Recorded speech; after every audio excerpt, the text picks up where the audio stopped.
Sahana Vavadu Sahanau Bhunaktu Sahaviryam Karavavahi Tejasvinavadhitamastu ma vidvishavahi.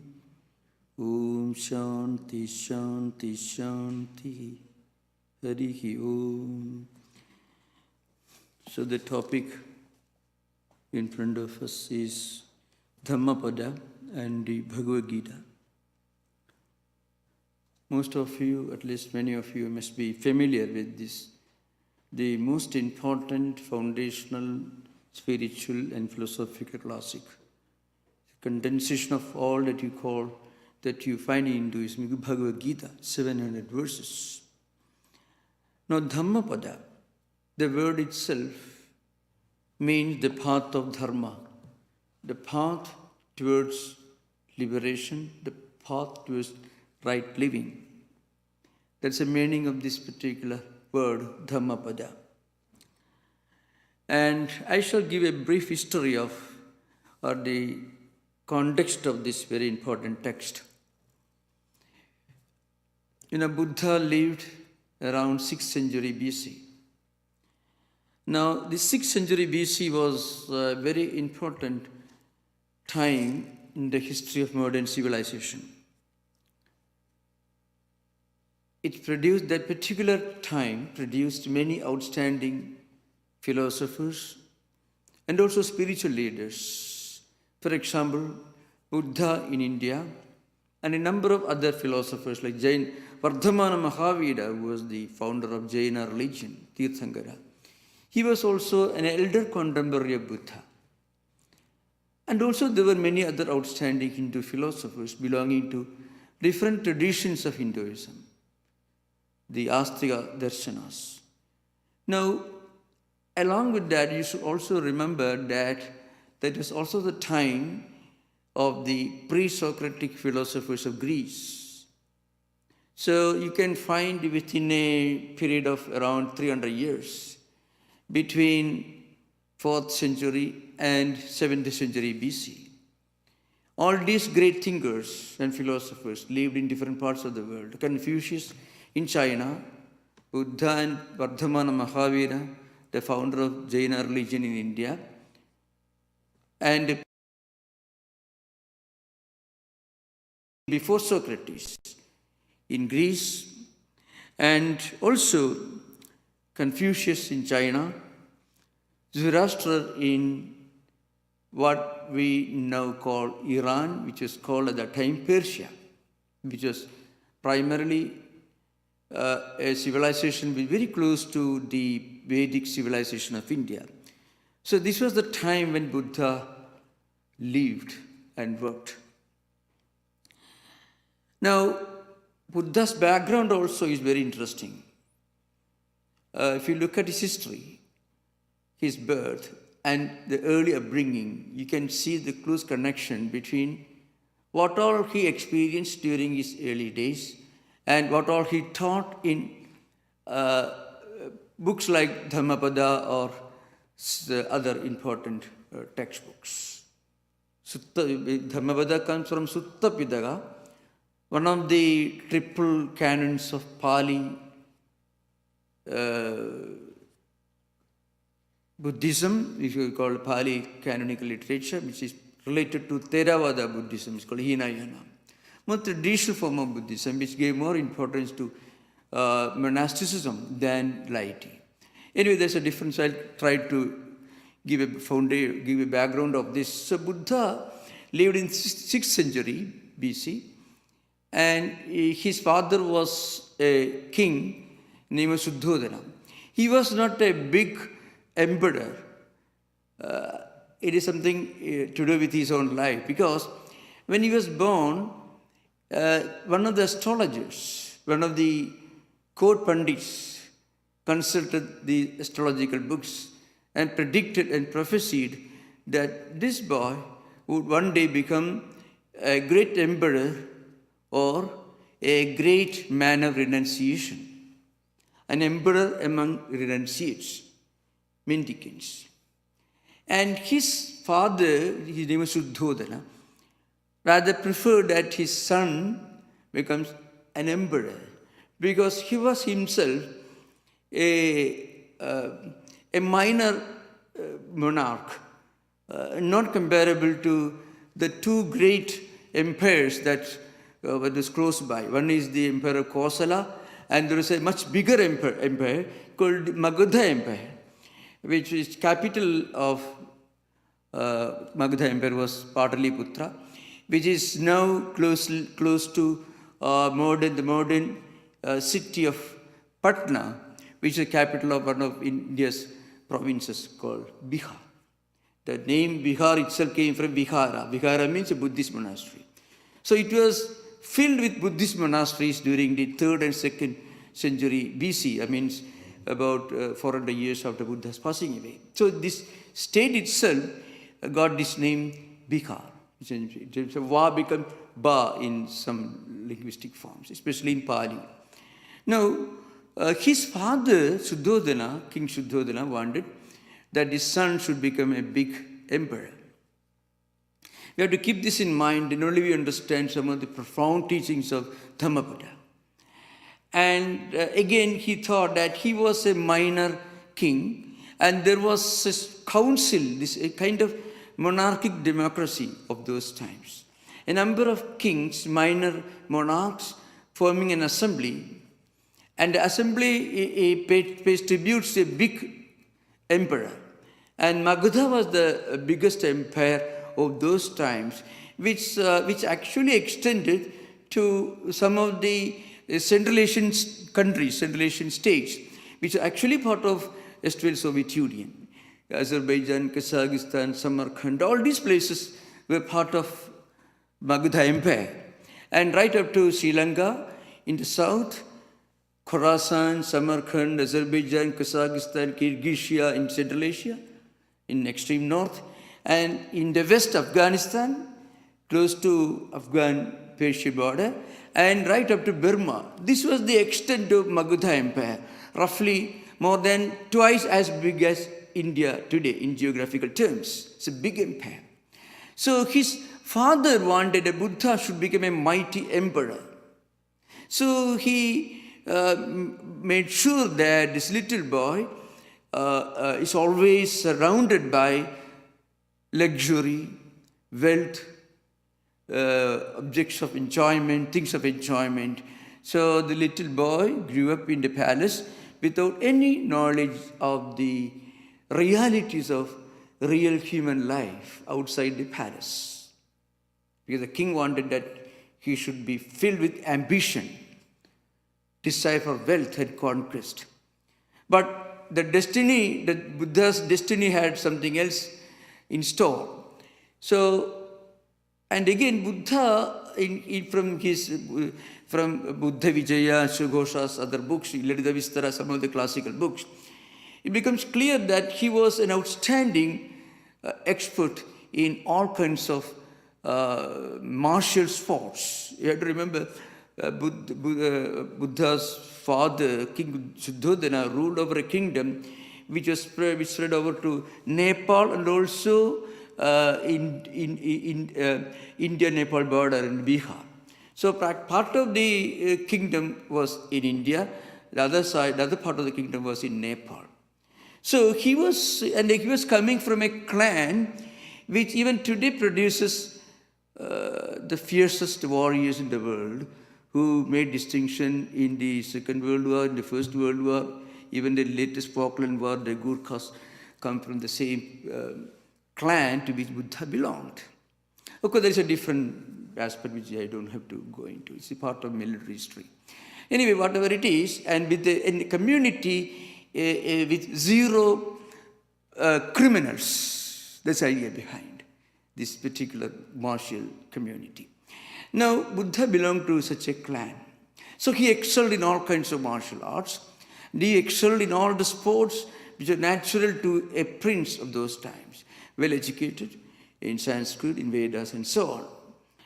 But then he married a princess, and that also was an interesting event. He defeated all the other suitors, other kings and warriors who came for this kind of ceremony, and eventually he became an householder, and he had a son named as Rahula. So he was now 28 years old, and a young man of 28 years old who had not known anything about the darker side of human life. And one day, it so happened that his charioteer, his servant, took him out for a ride, on horse ride, and he was passing through streets, and he found a sick man. Next day, he found an old person, old women really speaking, according to the chroniclers. And on the third day, he found a procession taking a dead body to the cremation ground. So these three visions of the darker side of human existence: sickness, old age, and death. He never knew that anyone could fall sick, or anyone would grow old, or there is such a thing as death in human life. Because father was in a way foolish to make him in total ignorance of all this. But that's why it happened. But the father's intentions and ambitions were all overturned by destiny. Buddha decided to find the true meaning of human life. And then on the fourth day, as he was being taken on a ride by his charioteer, whose name is given as Channa in the Buddhist chronicles, he was being taken for a ride in the small town, the capital of his kingdom. And then he found the face of a monk. A monk, well, there was total absence of misery or pain or wretchedness associated with sickness, old age, or death. A different picture. He saw a monk whose face gave a different expression.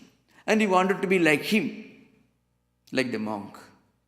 So the fourth vision was the vision of somebody whom Buddha describes in the 26th chapter of Dhammapada. That's what we are going to discuss to begin with. Called Bhamana Varga, means the chapter the canto dealing with the characteristics of a wise, enlightened person. So such a person he saw, and he wanted to be like him. And a sense of the utter wealth or material enjoyment as the only purpose of human life. The misery of looking upon life just as a playground, just an occasion for enjoyment. It is so hollow, it's so impermanent, which he later called dukkha. And he left his palace. He walked 1200 miles. He reached a place which is very close to, which is not far from the city of Patna, called Buddha Gaya, which is now an important place for Buddhist pilgrims from all over the world. And he found there is a big fig tree standing in a corner near a river. He sat under the tree, and that was how Buddha's spiritual journey began. And as he sat under the tree, he took a strong resolve. The resolve was this: ihasane sushudu me shariram tugasti mamsam cha vilayam cha yatuhu aprapya siddhim bahu janma durlabham naivasanat kayamatas chalishyate. This Sanskrit verse, which comes from Leda Vistara, but it says, I'm going to sit under this tree. Let my body perish. Let my body be reduced to marrow and bones. But still, if I don't get, or before getting the highest spiritual enlightenment, I won't get it from this seed. A strong resolve. Before this, Buddha had already practiced a number of other traditional ascetic disciplines, like fasting, and reducing one's own body to mere skeleton through extreme kind of asceticism, self-denial, a very negativistic way of life. Buddha experimented with that, and he found that's not the right path. So this should be kept in mind when we read the Dhammapada, because Dhammapada actually portrays, gives before us a picture of self-restraint, modesty, inner balance. Don't think that life is meant for enjoyment, but don't ever think that life is meant for extreme asceticism. And so an extreme negative attitude and an extremely positive or bohemian attitude, both should be avoided. So he called this path the middle path. That middle path is the theme of discussion in Dhammapada. One interesting aspect of Buddha's teachings is, Buddha is presenting before us a moral framework without the intervention of a God. You can imagine the greatness. If you want to explore or do a research on the mysterious phenomenon happening in Europe and America in today's world, agnostics, atheists, they question Abrahamic religion. You are talking about a God who is sitting above and who divides humanity into two groups, one group heading towards hell, the other one heading to heaven. And then a God who demands uncompromising, unquestioning loyalty and obedience.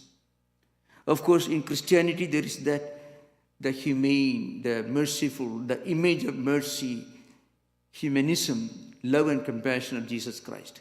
But in some other Middle Eastern traditions, God is a person. If he comes and settles down close to your apartment, you may go and choose another place in the far off part of the city. So that's the kind of God whom many of the early scriptures portrayed. But here Buddha tells you that you don't worry about God. He doesn't deny God as many people make out. But he says the essence of spirituality is becoming a good human being. That's the essence of spirituality. Nothing more, nothing less. So the essence of spirituality is to practice certain spiritual disciplines. And as a foundation for this spiritual practice, he says we should realize 4 fundamental truths of human existence. It's called Chattvari Arya Satyani, 4 noble truths. That is, there is suffering, dukkha, and there is a cause for dukkha, and then the cause is given that dukkha, it is or interdependent praditya samutpada, and that means the cessation of suffering is possible. It should happen. Cessation of suffering is possible. It can happen once you understand the mystery, the cause for it. And the 4th noble truth, that is the truth of liberation or nirvana. That is the way out of this cyclic rotation of being born in this world, going through these cycles of suffering and enjoyment, then dying and again reborn. So the doctrine of law of karma and the doctrine of reincarnation, these two fundamental principles are central to Buddhist theology. Now, what's the way out? He doesn't ask us to pray to a God, because there is one danger in believing that once we pray to our God, all problems are solved. Pray to our God, God as we understand, not as a God that other people understand. So there is always the seed for fanaticism, exclusivism, and the opposite of spirituality. So Buddha says, you don't worry too much about this uncompromising, all-knowing, omniscient God sitting above the clouds, who knows all about every hair in our head. He knows everything in this world. And who creates a world in which there is so much of problem, this COVID-19, insects, bacteria, diseases, violence, war, and so many things. Why should a compassionate God create such a world? Either he is not so compassionate, not as compassionate as we understand. Or he's compassionate, but he's not able to create anything better. In either case, such a God has no place in Buddhist tradition. That's why these people are flooding to Buddhism. Because Buddhism places before you, Dhammapada especially, we are going to find out. Dhammapada places before you a way of life which only tells you that live a good life, live a good human being, be a good human being, be compassionate to everyone, don't do any harm to you or to anyone else, and be basically a compassionate, good human being. That is enough. And all your spiritual destiny will be taken care of. This is the great. So these disciplines, this what you call Ashtanga Yoga, which is the fourth noble truth. That is, there is suffering, there is a cause for suffering, and the cessation of suffering is possible once you understand it. And the way out is to practice 8 fundamental human, spiritual, ethical, moral values. What are they? In Sanskrit, it's called Samyak Drishti, Samyak Sankalpa, Samyak Vak, Samyak Karma, Samyak Ajiva, Samyak Vyayama, Samyak Smriti, Samyak Samadhi. Samyak means the right view, the right resolve, the right speech, the right conduct, right livelihood, the right effort, the right mindfulness. Actually, Samyak Smriti is the foundation of what we now call mindfulness, which is actually an interpretation, sometimes not a very lawyer interpretation, but it's an interpretation of one long discourse that Buddha gave. It is called Mahasati Upasthana Sutta. Mahasmriti Upasthana Sutram is the Sanskrit version. Means it is a long discourse on keeping the mind in a state of perpetual awareness with total detachment. Mind becoming its own witness. That is Samyak Smriti, the 7th discipline. And the 8th one is Samyak Samadhi, proper concentration. So if you practice all these, ethical, a moral way of living, do the right thing, be a human being, use your speech, your word, your action, everything, your ability to work all, you use with a sense of self-restraint and self-control. Don't go into extremes. These 8-fold disciplines. This is enough. This is the central theme in the Dhammapada. And again, I want to give a scriptural context of the canonical context of Dhammapada. Dhammapada, as I mentioned earlier, it is the most important and well-known condensation of the fundamental teachings of Buddhism, especially the more traditional orthodox school of Buddhism known as Hinayana or Theravada. And now, to place it in proper canonical context, we have to keep in mind, Buddha did not write a book. Buddha's fundamental policy was anti-speculative. He did not believe in building up an elaborate metaphysical system with different tools of epistemology like their perception, inference or analogy or verbal testimony. He didn't bother about the epistemology, the theory of knowledge part of his way of life. Rather, he just kept himself out of all philosophical speculations.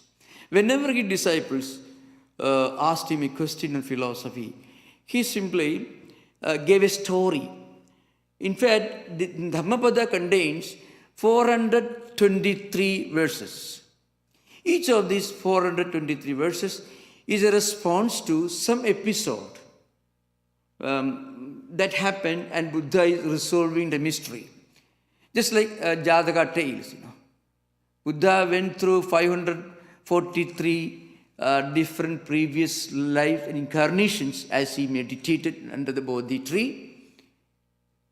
Pictures of his own previous life cycles emerged in his mind, and he detached himself from all of them. And actually he narrates these Jataka tales only as part of his answer, response to some questions put to him by some Buddhist monks or maybe laities. So in fact, Samyak Smriti, again, it is the foundation of mindfulness, which, as I mentioned, in its most elaborate version is called the Mahasiddhipattana Sutta, meant for householders and laity, and in a shorter version is called the Smritipattana Sutta, which is meant for monks, shorter version. So, in terms of the canonical context, you have to remember, Buddha's teachings were later recorded about 50 years after his passing away. The first Buddhist council was held in Rajagriha, which again, not far from today's Patna city in Bihar. And in that Buddhist council, a number of his disciples gathered, and they remembered Buddha's instructions as they heard. And then these instructions were recorded in Pali script. Buddha did not speak in Sanskrit, as many of the great elite Hindu philosophers of those times did. They mostly used Sanskrit as the medium of instruction. But Buddha used the language the common person, common man in the street. It's called Prakrit, which is a very unrefined form of Sanskrit. Many of the rigid complexities of Sanskrit grammatical system are absent in Prakrit. So it was the language of the masses, so to speak. And many of the monks and other disciples remembered Buddha's teachings, and then somebody else recorded them in Pali script. These recorded teachings are classified into 3 streams, canonical traditions. One is called Sutta Pitaka, the other is called Abhidhamma Pitaka, another one is called Vinaya Pitaka. These 3 canonical streams contain not only the philosophy of Hinayana Buddhism, but also the disciplines that Buddha imposed upon the monastic order, and also the concept of good living, ethical, moral living in this world. All these are found in these canonical traditions. Of which Sutta Pitaka is the source of Dhammapada. Sutta Pitaka has got many Nikayas, and one of the Nikayas is called Khuddaka Nikaya, and Dhammapada is a part of Khuddaka Nikaya. This is the canonical context of Dhammapada. Now we are coming to an important subject again. As I mentioned, Dhammapada contains 423 verses and mostly presents before us certain disciplines, certain ways of life, a moral framework, without any reference to a creator God. That's one of the singular special characteristics of Dhammapada as a spiritual classic. In contrast to this, Bhagavad Gita is actually a condensation of the teachings of the Upanishads and Vedas. Shankaracharya, who is responsible for bringing out this book from Mahabharata, says, Yadidam Gita Shastram Samasta Vedartha Sara Sangraha Bhudam Durvignayartham. Now, when I mentioned Shankaracharya, this is very important to remember. Bhagavad Gita has only 700 verses. In contrast to this, Dhammapada, 423 verses. Bhagavad Gita is a condensation of the great teachings of the Vedas. It contains the essence of Hindu metaphysics, way of life, spiritual disciplines, everything you can find in the Gita. But this Gita was unknown till 8th century. So you have to remember, Dhammapada goes back to 6th century BC. Bhagavad Gita actually goes back to 3rd millennium BC, because Bhagavad Gita is part of Mahabharata. He has got 2 versions, the shorter and longer one. The longest and the most elaborate version of Mahabharata has got more than 100,045 verses. The shorter version, 100,000 verses, of which 700 verses were detached from Mahabharata, like a few sandalwood trees from a huge forest. And Shankaracharya detached these 700 verses, and he wrote a commentary on this, interpreting these 700 verses as the essence of all that you find in Hindu Vedantic tradition. That's the magic of his commentary. So according to Swami Vivekananda, if Shankaracharya had not written a commentary on the Bhagavad Gita in 8th century AD, today you won't be discussing Bhagavad Gita anywhere. So when from India, some politicians, even politicians who are agnostics, when they visit Rome, some of them visit the Pope, our Pope visits India. The one book that always present Pope is this Bhagavad Gita, a small book, which is, so that is the importance of this book. But this book was part of a much larger version, Mahabharata, 145,000 verses, from which Shankaracharya, he detached this small, tiny fraction and wrote a commentary. As I mentioned, remember, it talks about God as the highest supreme reality. One supreme divine principle which is present everywhere, in everything, which is also transcendental, immanent, and omnipresent. In contrast to this, Buddha tells you, don't worry about a God. You be a good human being. That's enough. Nothing more, nothing less. And again, in Buddha's Dhammapada you find a strong revolt against superstition, against mechanical rituals, and against priestcraft, and against casteism. So Buddha was a great revolutionary. This is a very important thing that many people don't understand. He was a great revolutionary. According to Swami Vivekananda, Buddha was the rebel child of Hinduism. Because he was a rebel, but he was still a child of Hinduism. That's an important thing to remember. Many people forget that. They only remember that Buddha was a rebel, but he was a rebel child of Hinduism. That's an important thing. It becomes very obvious when you compare Dhammapada with Bhagavad Gita. Well, just a few verses, for example. In Dhammapada, as you please remember, 423 verses. 384th verse goes like this. Yada dvayesu dhammeshu paragu hoti brahmano atha sa sabde samyoga attam gecchandi janato. Remember, Sanskrit and Pali are interrelated, but still different. Even when you read, for example, Sanskrit is more refined. It is the language of the elite. Buddha himself was a great Sanskritist, but he refused to speak in Sanskrit because he wanted to speak in the language of the common people. So he used Prakrit in his conversation.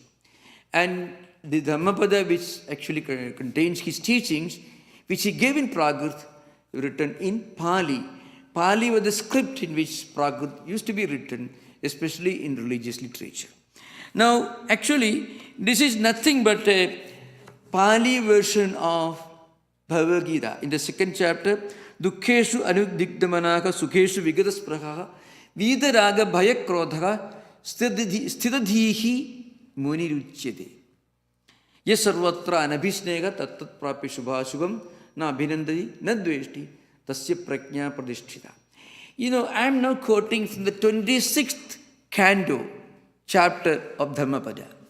The 26th is the last chapter, called canto of Dhammapada, which deals with, the word is Brahmana, the Brahmana Vargo. Boggo is called, means Varga, means section, canto, chapter.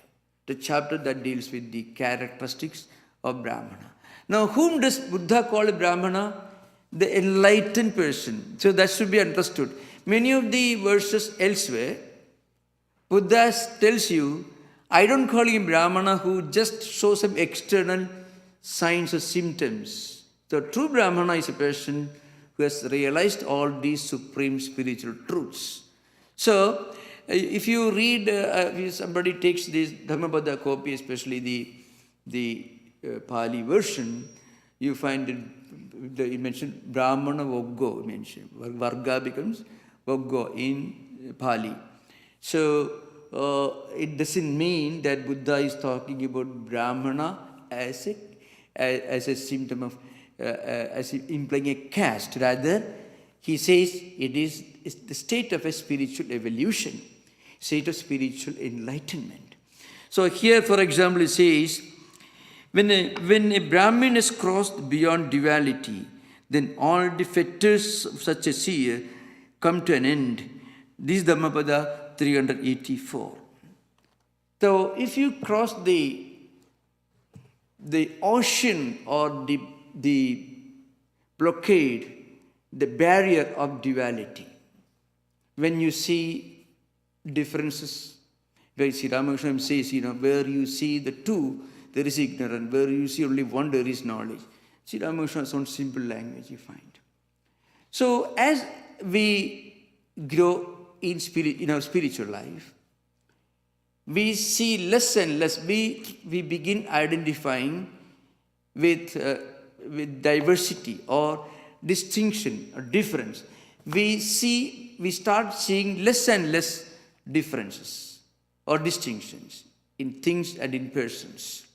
I mean, we are able to slowly eradicate the very concept of otherness, seeing everyone and everything as equal, going beyond duality. That's what Buddha implies. The same thing you find in the Bhagavad Gita. If you are trying to understand an ordinary human being, dukkeshu anidikta manaha, is not devastated by a painful experience. When something unpleasant happens, he is not shocked. Sukheshu vigataspраha, and he is not overjoyed when something pleasant happens. So again, vita raga bhayakrodhaka, person who has gone beyond attachment, likes and dislikes, which are again rooted in this duality. And Lord Krishna says, Tasya prajna pradishtita. Now, the word used in the Gita, in the second chapter, is sthita prajna, which means the enlightened one.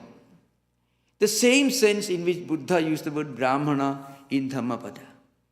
So in Brahmana, you find this transcending of duality. I mean, as we evolve in spiritual life, there is a evolution taking place from many to one, from without to within. Even within diversity, you find this unifying, harmonizing thread of unity and oneness. This is one unique characteristic of any spiritual person. And a person who has reached this level of spiritual evolution is called Brahmana according to Buddha. And Lord Krishna calls such a person as Sthita Prajna. There are two words used in the Gita which actually imply the same word that Buddha used in Dhammapada, is Brahmana. One is Sthitadhihi, the other one is Sthita Prajna. Both meaning the same. Dhi means Prajna, intellect, thoughts, awareness. All these are implied here.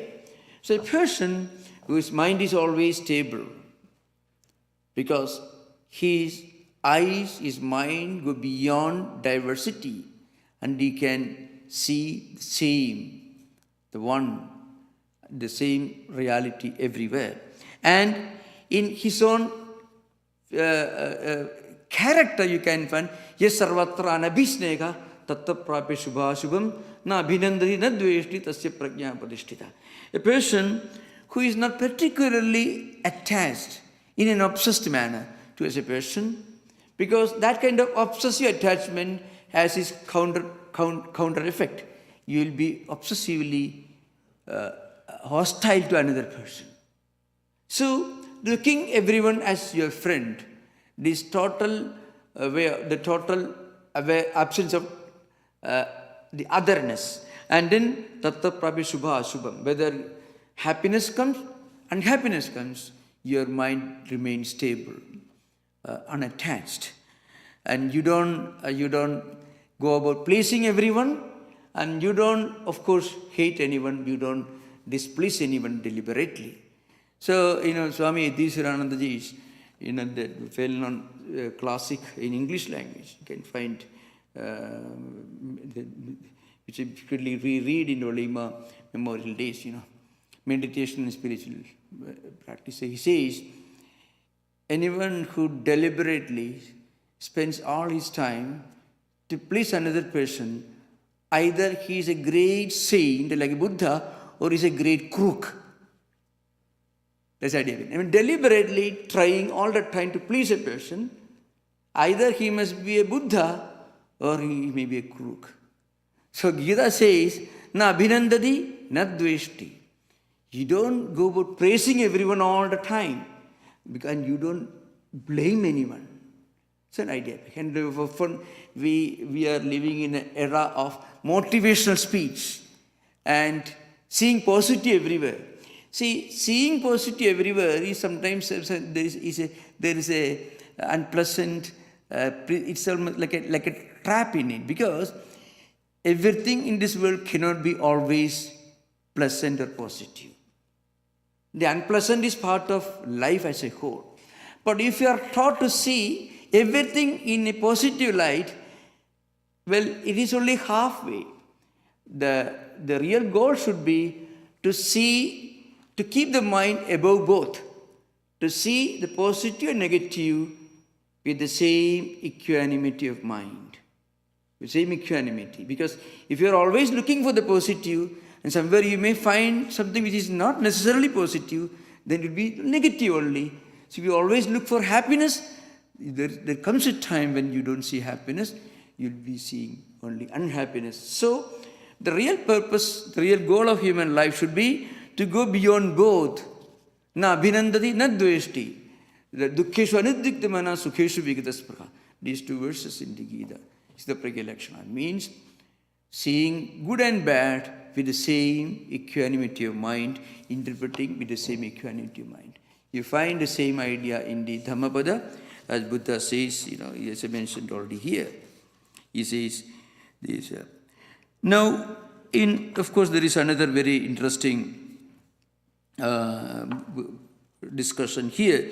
It comes 390, the verse of the Dhammapada, where it says, Na brahmanastedat the akinjit sebhyo yada nisedho manaso piyehi yato himsamana nivattadi. So nivattadi in Sanskrit becomes nivattadi in Pali.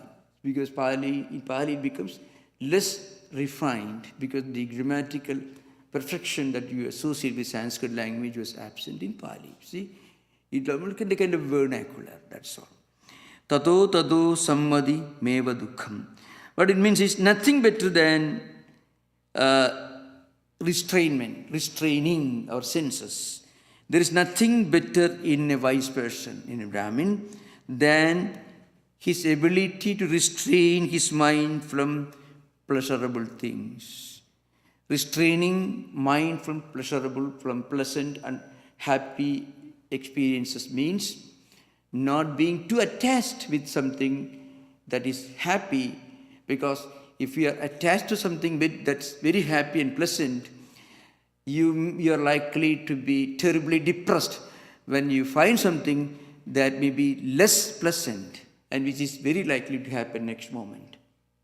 So the ability to go beyond both, the same idea is stressed again and again.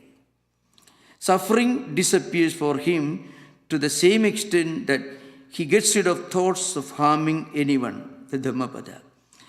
Yada nisedho manaso piyehi, yato himsamano nivattadi. So it's the idea of doing violence to anyone, practicing himsa or violence against anyone. Any harmful thought, any unhappy word, deed or thought, all are equally harmful for an enlightened person or in the path towards enlightenment, which of course is the central theme of Bhagavad Gita.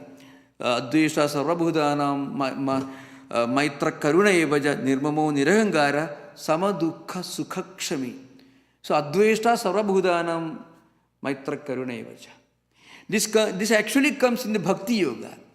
So you can find Buddha is teaching the same principle, the same moral principle, which is emphasized in the Bhakti Yoga, which is actually a chapter on devotion to God. So you can see that. Gita also essentially tells you the same thing. In the Bhagavad Gita, there are many, many areas where you find, and also in the Bhagavad Purana, where it says, if you try to please God through rituals, at the same time does harm to fellow human beings or fellow living beings, that spiritual discipline is in vain. It is useless. It will have no result. This is an important thing in the Bhagavad Purana. Again and again, ahamam sarveshu bhuteshu gudatmanam ganalayam arched dharma. There are many such important verses. If you forget the presence of the divine, which is residing in all living beings, and then if you practice devotion to a God, that practice of devotion will be absolutely, totally useless. Bhagavad Purana says. So, you can find such expressions. Okay, in Bhagavad Purana, this great principle of looking at the entire humanity as one spiritual family is given as an important characteristic of a devotee. In Buddha's Dhammapada, it is given as an important characteristic of a wise person, as an enlightened person. So what is spiritual enlightenment? The characteristic of a true devotee of God is this ability to see everyone as one. So a kind of deep humanism based on spiritual oneness and unity. That's what you find in the Gita, in the Bhagavad Purana, and also in the Dhammapada. And then there are a few more which perhaps I can mention that. This is a very interesting verse which Buddha says, Yocha Vantaga Savasa Sileshu Susamahidu Upedu Dhamasachena Save Kasayam Arhati. He says, the greatness of a true spiritual mendicant is not wearing a cloth, but rather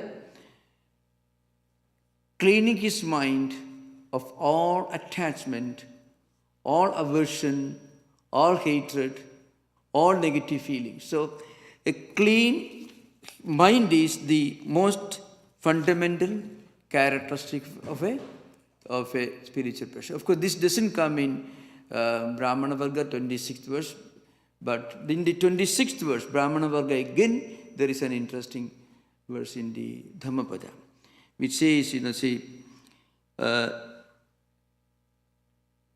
Yassarago cha doso chamano makko na patidu sasa pariva araga tamaham bruhi brahmanam. You find in this 26th canto or chapter of Dhammapada, which is called Brahmana Varga, means a description of the characteristics of a wise, spiritually enlightened person. There, most of the verses ends with Tam Bruhi Brahmanam. Him I call a Brahmana. Him I call an enlightened person. That's how many of the verses, not all the verses, many of these verses in the 26th section ends with this expression, Tam Bruhi Brahmanam. Him I call a Brahmana. Him I call a spiritually enlightened person. He alone is a spiritually enlightened person. In the Bhagavad Gita, from 55th to 72nd verse, 18 verses, most of those verses end with Tasya Prajna Padishthita, and that means his mind, that person, that wise man's mind is well established in spiritual wisdom. So you can almost identical. So those who are interested, you can make a study. The 18 verses in the second chapter, you call Sankhya Yoga, from 55th to 72nd, is a description of a spiritually enlightened person. And that description is almost a Sanskritized version in a general way of Buddha's description of a spiritually enlightened person. Comparison doesn't end here. It can be extended to all the 18 chapters of the Gita and all these 26 cantos of Dhammapada.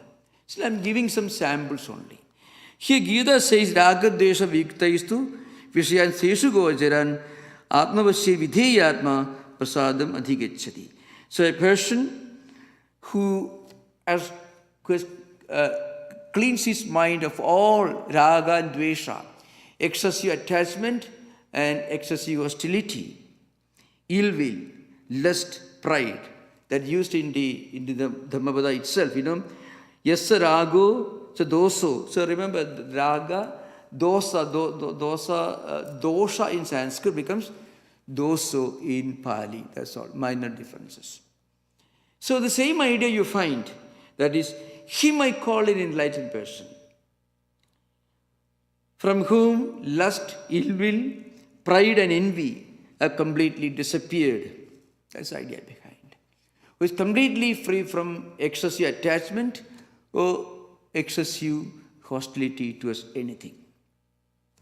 The idea comparison goes even further. Of course, somewhere it says in the Sukha Bhagavad, it says, Arogya Paramalabho, Sandushti Paramam Dhanam, Visasa Paramajadi, Nibbanam Paramam Sukham. It says, and this is an interesting context. This is not from the 26th canto, it's from Sukha Bhagavad. But it says, health is the greatest acquisition, contentment is the greatest wealth, confidence is the greatest of relatives. The best of relations are relatives. Nirvana means spiritual enlightenment is the highest happiness. All these you find in both these books. So there are innumerable studies made by scholars who have studied both Pali and also Sanskrit, where you find very interesting ideas. The surprising thing is, in the Gita and also in the Bhagavad Purana, you find ideas like, say, you become a good human being, that's enough to become spiritual. Of course, the difference is Gita and Bhagavad Purana also emphasize the importance of devotion, prayer, meditation, puja, all these rituals. But the purpose is to go beyond them all. Not as a concept, but as a part of spiritual evolution. One should begin with the external practices, rituals, meditation. All these are very important, just as a kindergarten is important when you begin your education. But the purpose should be to go beyond the rituals. And when you go beyond the rituals, you become a Buddha. That's the idea behind. So Buddha is nothing but a real devotee in the language of Gita and also in the Bhagavad Purana. And Gita is nothing but a description of a Buddha. So the word Buddha means the enlightened one. Buddha doesn't necessarily mean only Gautama Buddha. Buddha in Sanskrit means the enlightened one, the one who has achieved nirvana, Nibbana in Pali. So in Bhagavad Purana and Gita you find there are many, many interesting descriptions of such people. They were not living in temples all the time, but they were great human beings living and showing the compassion, love and understanding with their fellow human beings. So it's a very interesting subject to study. So thank you. I have just given a very, very superficial bird view of these two great classics. Dhammapada is very, very small, just little more than half of Bhagavad Gita. And Bhagavad Gita is only small, tiny fragment from a much bigger work, Mahabharata, which, as I mentioned earlier, in a shorter version has got more than 100,000 verses. Thank you. Namaskar. Om Shanti Shanti Shanti. Harihi Om Tat Sat. Sri Ramakrishna Arpanamastu.